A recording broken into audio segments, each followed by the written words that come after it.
my dudes, welcome back to the channel. In my last video, my brother reviewed Clarice Thornberry, aka Leah. It was hilarious, and if you guys haven't already seen that video, make sure to go check it out. I loved it, and I didn't even film it, so it was great. Today we're talking about the easiest dolls to take care of and the best dolls for new collectors. So these dolls include any doll that's really easy to take care of, low maintenance, dolls that I just feel are like, a staple piece that don't require a lot of effort, because when you have a lot of dolls like, say Kanani, Caroline, any doll with big curly hair, sometimes it can get a little bit overwhelming, and a couple more dolls you want to add into your collection are less high maintenance and just they look cute and stuff, but they're not like a big hassle to take care of, and those are the dolls we're talking about today. Now, I'm not evil, so every doll that I'm talking about is still sold on the American Girl website. I'm not going to go pushing any retired dolls that are $300 on you guys, don't worry. But that being said, I can only recommend dolls that I personally own, because if I don't own them, I don't really know if, they're easy to take care of or not. I can make assumptions, but I'm not going to do that today. I'm just going to talk from my experience. That being said, let's get right into today's video. So the first dolls we're discussing today are Girl of the Years. So out of the 4 current available dolls, I believe that Kira and Joss are the best options for new collectors, and they're easiest to maintain. My reasoning behind this is, first of all, that Kira does have really long, pretty hair that I do feel like is easy for beginner collectors because it is thinner, so there's not like a lot of issues in like not being able to do the hair right. It's pretty simple, pretty straightforward, and her hair is really pretty, really great doll with a good story. So I do think that for beginner collectors, she could be a really good option.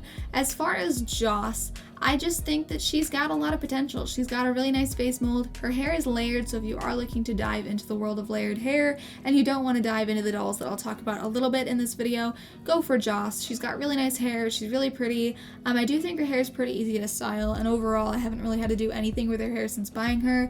She's really easy to maintain. I don't think I've had to brush her hair in quite a while, and quite honestly, if you're looking for just a simple doll that's going to be cute but again doesn't require any effort at all or minimal effort, I do think that Joss is a perfect option.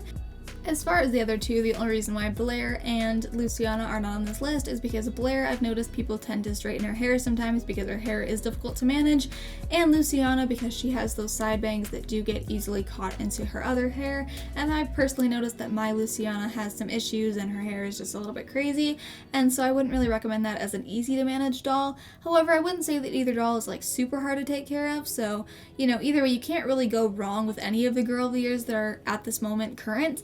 But that being said, I do think that these two are the easiest from my personal experience. So the next dolls we're talking about are 3 historicals, Samantha, Rebecca, and Kit. The reason why I chose these 3 is because out of all the historical dolls that I still own that are available at AGIG, I do think these are the 3 easiest to manage. We're going to start talking about Rebecca because she's kind of got that nice medium length hair that's super easy to take care of. It's short for curls, and if you're going to dive into the world of curls, I think Rebecca's a really great stepping off point because you are going to figure out how to deal with it without having to worry about ruining the doll's hair completely, because overall her hair is really easy to take care of. You can brush it, it's not too crazy, it doesn't get snarly, and I think it's really pretty. So I do think it's a really good starting point for the world of curls if you're looking into that. Now, on a different note, if you're looking for a doll that's a little bit more iconic for American Girl, kind of a staple that everyone knows about, maybe go for Samantha. Samantha's got kind of medium, wavy hair that's really pretty. She does have bangs, but again, these bangs are pretty easy to take care of. I wouldn't say I've had any issues with them so far. They're really silky, and they don't ever really get confused with her other hair, so I think that's a really good stepping point for American Girl for this doll if you are looking into the world of, collecting historicals, or you want a doll with bangs. I think Samantha's a great option. And the last historical doll that I would recommend is Kit Kittredge. So Kit is a great doll if you're looking for a doll that's literally no maintenance at all, because her hair is the easiest to take care of out of any doll that I've ever owned. I never have to do anything. I don't think I've brushed her hair in 6 months. Like, easiest doll to take care of ever. That being said, it is hard to do things with her hair. I did learn how to French braid on Kit's hair, and that's made everyone else's hair a lot easier to do. But that being said, overall, her hair is not easy to do things to. So don't expect to be able to, do like a long braid or anything in her hair, because obviously that's probably just not going to happen. But considering that this is a video for dolls that are super easy to take care of, I think that's a bonus in a lot of ways. The next doll on this list is Truly Me number 39, Sadie. So this includes also some other dolls that have the same hairstyle as she does, like I think it's number 35 and number 60, and a couple other dolls that have the same layers in the front. Now the layers in the front are great if you're trying to get into layered hair dolls, because it does mean that the back is still smooth, there aren't any layers back there, and you can deal with it easy in the front and get used to that layered hair. However, dolls like number 30 and 27 have layers all throughout their hair, so that is not a doll that I'd recommend for first time layer hair buyers. That being said, Sadie's adorable. If you are looking into one of those 3 or 4 dolls that have that same layer in the front style, I do recommend Sadie, although I have seen 60 and she's really cute too. There's also a red hair blue-eyed version, I believe, but I'm not thinking about I think that's number 65. I'm getting off track, but yeah, they're all great options. I think they're all really pretty, and overall, Sadie's a great doll, and if you're looking for an easy doll to maintain with nice silky hair, you can't really go wrong with her. Next up is like the fan favorite doll from like 5 years ago, Truly Me number 55. This is Cullen. Cullen's a great doll for beginners or just people who want a simple doll to maintain, because like number 49, my doll Danny, she has that medium, kind of on the longer side, wavy hair, very similar to Kira's but thicker, and I think that's a really great like kind of hair to have in your collection, because you can do a lot with their hair, but also there's already kind of like indentations in it, so if you do leave it in a hairstyle too long, it's not going to permanently ruin the doll. You're probably not going to be able to even tell you did it, because the hair is already wavy and it can hide a lot of mistakes. So I do think that this is a great doll if you're just kind of diving into trying new hairstyles, or you do want a doll that's really pretty with long hair, but hair that's easy to take care of, because you can brush right through her hair. There's hardly ever any issues I have with her, and quite honestly, she is definitely one of my favorite dolls, and I can see why she was so popular 5 years ago, and I think she still is pretty popular today, with good reason. And the last doll on this list is Truly Me number 66.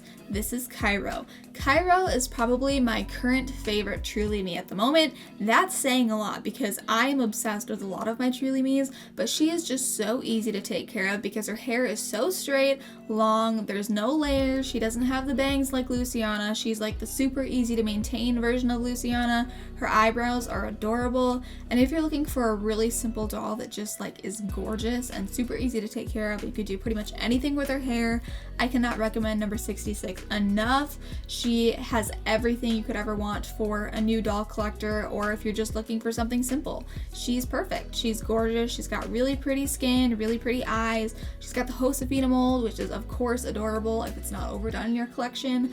Otherwise, you know, hair's cute, eyes are cute, everything checks out. I think she's a great doll. So that's pretty much my list of current dolls that are still available that I recommend the most. Obviously, there are retired dolls that I have that are easy to take care of as well, like Truly Me number 40. We've got, you know, Truly Me number 62. There's some Girl of the Years that are easier to take care of, like Isabel and those kind of dolls. But, you know, out of the available dolls, that's what I felt was easiest. I also have some dolls that are you know, easy to maintain when their hairstyle is still in place, like Addie and Kaya, but once you take their hair down, I've heard that it's harder to take care of them. And so, you know, it's a world. There's a lot of dolls, there's a lot of options for you guys, and you really just have to go with what you feel is the right option for you.